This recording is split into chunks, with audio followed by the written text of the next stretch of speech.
रहीम अस्सलाम वालेकुम। क्या हाल है आप सबका? उम्मीद करती हूँ कि सब ठीक ठाक होंगे, खैरियत से होंगे और अल्लाह ताला सबको खैरियत से रखे, खुश रखे, आबाद रखे।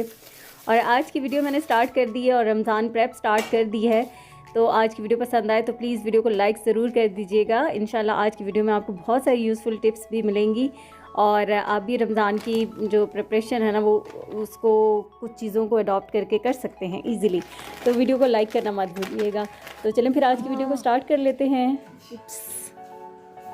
और सुबह वाला इंजेक्शन लग जाए, फिर ऑरल मेडिसिन, अभी निकाब मैं नहीं उतार सकती, बहुत बुरी हालत है। अच्छा, आज बच्चे जैसे ही स्कूल कॉलेज चले गए, हस्बैंड भी ऑफिस चले गए, तो मेरा ये था टास्क आज का कि मैंने रमज़ान की तैयारी स्टार्ट करनी। और रमज़ान की तैयारी के लिए पाकिस्तान में तो बेस्ट टाइम है कि आप 2 हफ़्ते पहले तैयारी को स्टार्ट कर दें, क्योंकि 2 हफ़्ते पहले तक जो कीमतें हैं ना वो मुनासिब होती हैं। जैसे ही रमज़ान आता है या 1 हफ़्ता पहले, तो फिर ये जो सब्ज़ियों की कीमतें और आम सी चीज़ें जो इस वक्त बहुत सस्ती मिल रही होती हैं, ये काफ़ी एक्सपेंसिव हो जाती हैं। तो अच्छा है कि एक तो हमारे लिए आसानी भी होती है, रमज़ान में टाइम जो है वो कम होता है।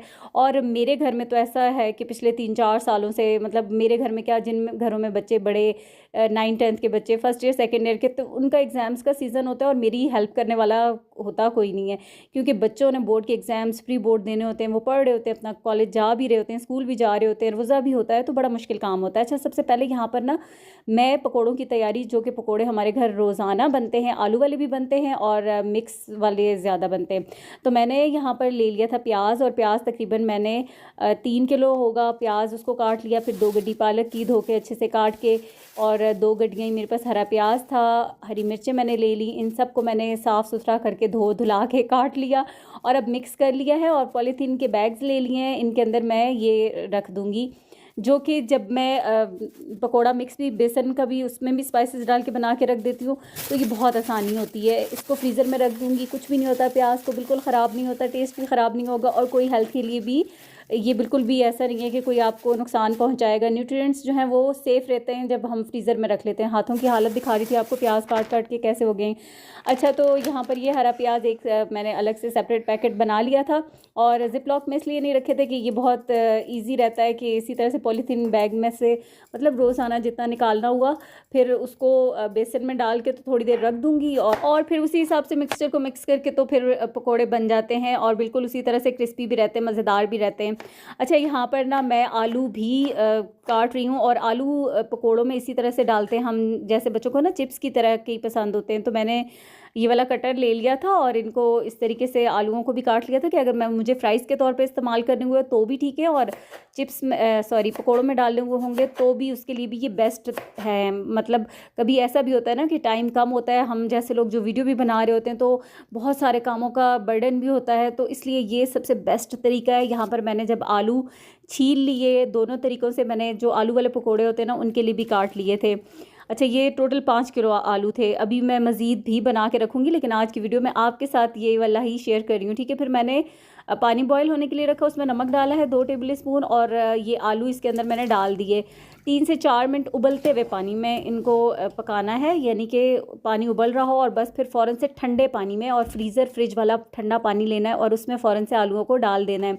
फिर आलू निकाल लेने हैं आपने, और उनको छलनी में डाल के उनको सही से पानी उनका स्ट्रेन कर लें। उसके बाद मैंने यहाँ ट्रे लिए हैं, इसमें साफ़ जो रुमाल थे ना, वाइट सही सूती कपड़ा, वो मैंने बिछा दिया और ये आलू इसके ऊपर डाल दिए हैं।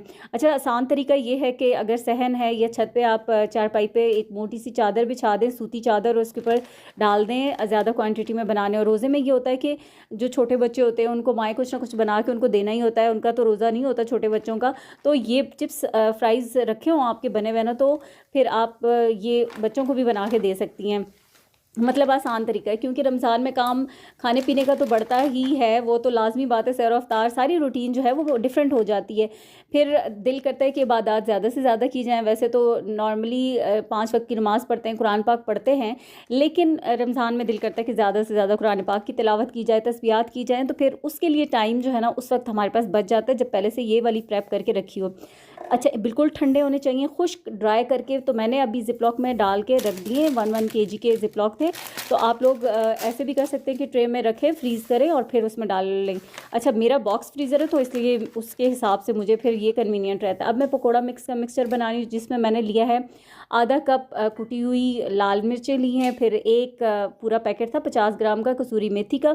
मैंने हरे मसाले में मेथी नहीं डाली। फिर मैंने 4 से 5 ये लाल मिर्च का पाउडर डाला है टेबल स्पून, और 3 से 4 टेबल स्पून इसमें मैंने अनारदाना पाउडर डाला है, साबुत अनारदाना नहीं, अनारदाना पाउडर। और हाफ़ कप इसमें मैंने धनिया डाला है, साबुत धनिया, और ज़ीरा भी डाला है, जो कि 4 से 5 टेबल स्पून के जितना ज़ीरा डाला है। वैसे मिक्स पकोड़े में इतनी कोई ख़ास ज़ीरे की ज़रूरत नहीं होती, लेकिन ये मिक्सचर हम आलू वाले पकोड़ों के लिए भी बनाते हैं जब बेसन का, तो फिर उसमें अच्छा लगता है फ्लेवर। और बाकी सारे मसाले मैंने आपको बता दिए कि मैंने ये हाँ अजवाइन डाली है, वो भी मैंने डाली है तकरीबन 3 से 4 टेबल स्पून। और सारी चीज़ों का साफ़ होना बहुत ज़रूरी है, कोई पत्थर बीच में ना हो। फिर बेसन मैंने लिया है 2 किलो, और ये पंजाब कैश एंड कैरी का बेसन जो है ना वो बहुत ज़बरदस्त होता है। ये हाफ़ kg मेरे पास अलग से पड़ा हुआ था, वो भी डाल दिया। उसका कलर चेक करें और उसका कलर चेक करें। अच्छा अगर आप लेना चाह रहे हो बेसन ना, तो फिर चक्की का ले।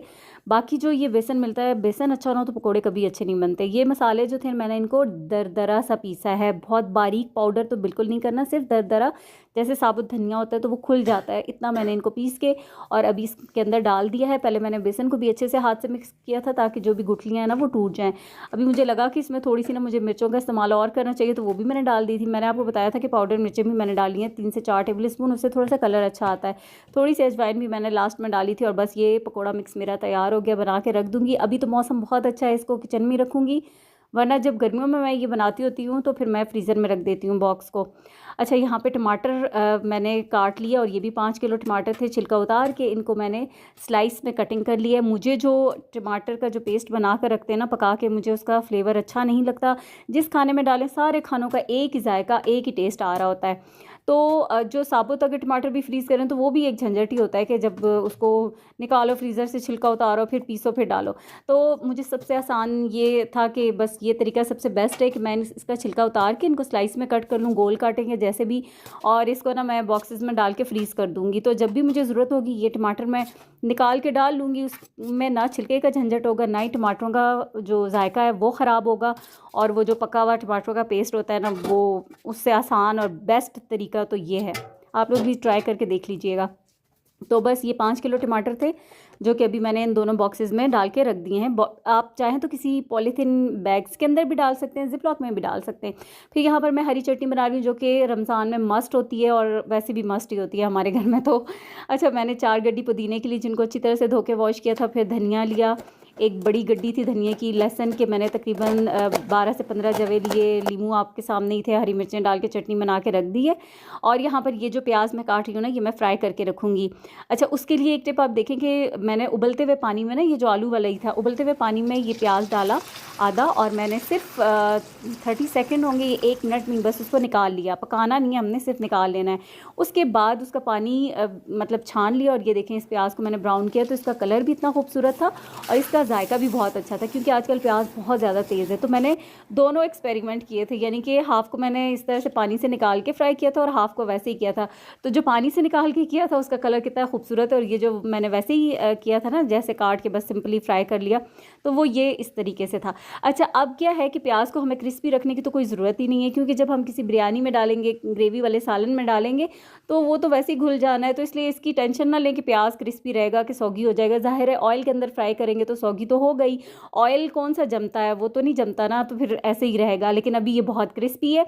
कुछ प्याज को मैंने मैश कर लिया था आपके सामने, अभी मैंने आपको दिखाया, क्योंकि ये कौरमे के अंदर जो है ना इस्तेमाल होने के लिए बेस्ट होता है, या फिर कोफ्ता ग्रेवी, किसी भी ग्रेवी के लिए। तो इसलिए इसको मैंने मैश कर लिया था, क्रिस्पी था तो हाथ से फ़ौरन ही हो गया। एक पैकेट मैंने वो बना लिया, और दूसरा मैंने उसी तरीके से बॉक्स में रख दिया कि बिरयानी वगैरह बनाने में इस्तेमाल होता है। और जो पाकिस्तान के हालात होते हैं ना, महंगाई को तो छोड़ें, गैस के हालात बहुत बुरे होते हैं। रमज़ान के में ऐसा होता है कि इफ्तार के टाइम पे गैस होती ही नहीं है या बहुत कम होती है। तो उस वक्त फिर ये लंबा काम कि प्याज ब्राउन करना, सारे खानों में तो ब्राउन प्याज नहीं डलता, लेकिन जिनमें डलता है तो फिर उनमें लाइक बिरयानी, चावल, तो फिर पहले से इसको करके रख लें तो बेस्ट ये होगा। लहसुन और अदरक मैंने चॉप करके रख लिया, पेस्ट नहीं बनाती, हमेशा चॉप करके रख लेती हूँ। मटर थे 2 किलो, और इनको भी मैंने ना छील के बॉयल करके रखा है। वैसे तो इनको ब्लांच करके रख सकती थी मैं, लेकिन ना मैंने नमक डाल के बॉयल कर लिया। कि अक्सर मुझे किसी छोटी मोटी चीज़ों में ज़रूरत पड़ती है तो फिर अलग से बॉयल करो, वो भी एक लंबा काम होता है, इसलिए ये बॉयल ही ठीक है। ऐसे ही मैंने करके और इनको ठंडे पानी में डाला। फिर बिल्कुल आप कलर चेक करें, जैसे पहले था ग्रीन वैसे ही ये खूबसूरत कलर बिल्कुल ख़राब नहीं हुआ और मेरे मटर भी हो गए तैयार। तो बस अब इनको भी मतलब ठंडे होने के बाद डालें इसमें मैंने पॉलीथीन बैग में। ये आज की जो तैयारी है ना ये कंप्लीट हो गई, जो कि आज का टास्क था। एक दो चीज़ें और थी लेकिन फिर मेरे पास टाइम ही नहीं था। मैंने सोचा कि चलो अभी आज के दिन में इतना काम बहुत है ये देखने में कुछ नहीं है लेकिन इसके पीछे बहुत मेहनत है। तो चलें बस अब ये जो है मैंने फ्रीज़र में सारी चीज़ों को एडजस्ट करी हूँ, क्योंकि अभी तो मैंने मीट प्रेप करनी है और फिर बाद में रोल समोसों की बारी आएगी।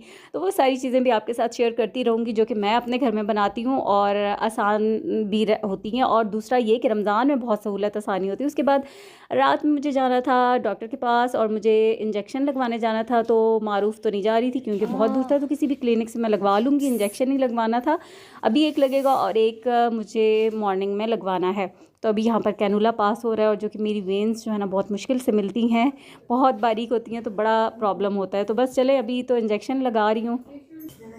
जब बंदा बीमार हो तैयार भी हो तो मास्क सबसे बेस्ट चीज़ होती है, लगा के आ जाओ। खैर अभी रात थी तो मुझे सिर्फ इंजेक्शन लगवाना था, इसलिए अभी एक बार में कैनुला पास ही नहीं हो रहा था। मेरी वेंस का हमेशा से प्रॉब्लम रहता है, मिलती ही नहीं है, नज़र ही नहीं आती इतनी बारीक है। तो फिर लाजमी होता है कि 2-3 बार इंसर्ट करना पड़ता है। अभी फिर दूसरे बार से मैं किया तो वो हो गया। दो क्यों है ये इस पे पहले उन्होंने ट्राई किया तो लगा नहीं, फिर इस पे और अब ये ऐसी जगह पे है कि मुझे दर्द बहुत शदीद हो रहा है। और दूसरा ये कि सुबह भी एक इंजेक्शन है, तो अब अल्लाह करे ब्लॉक ना हो सुबह तक और सुबह वाला इंजेक्शन लग जाए। फिर ऑरल मेडिसिन, अभी निकाब मैं नहीं उतार सकती, बहुत बुरी हालत। मैं तो अपने बालों में कैचर नहीं लगा सकती थी, ये राइट हैंड है ना। अभी बस अब ये है सुबह नमाज़ पढ़नी है, वज़ू करना है, बाकी तो बच्चों का नाश्ता, स्कूल है, सब ने जाना है, वो काम है। उसके बाद वाला इंजेक्शन होगा। तो बस चलेंगे, मैं आज की वीडियो को भी एंड करते हैं। वीडियो पसंद आए तो प्लीज़ लाइक कर दीजिएगा। अल्लाह हाफिज़।